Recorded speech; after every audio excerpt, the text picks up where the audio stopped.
تاریخ اپنے آپ کو دہراتی ہے۔ میں خطاب کر رہا تھا جامعہ نعیمیہ لاہور کے اندر،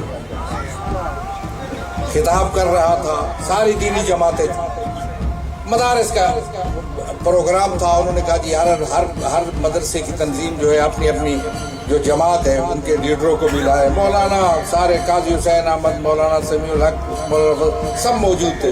میں خطاب کر رہا تھا، میرا ساتھی ساتھ نیچے بیٹھا ہوا تھا، ایک اور آدمی بھی بیٹھا تھا۔ اس نے کہا کہ پوچھا میرے ساتھی سے کہ اس کے ماتھے پر یہ داغ کیسا ہے، تو اس نے، اب سنیے بات کو، اس نے کہا جی یہ نماز سجدہ کا داغ ہے۔ اچھا، اس نے کہا یہ نماز بھی پڑھتا ہے؟ سنا آپ نے، یہ مولا علی کے لیے کہا گیا تھا کہ مسجد میں شہید ہوا، کیا علی نماز بھی پڑھتے تھے؟ یہ ہے تاریخ اپنے آپ کو دہراتی ہے۔ یہ وہی لوگ ہیں، وہی لوگ ہیں، انہی کی نسلیں ہیں۔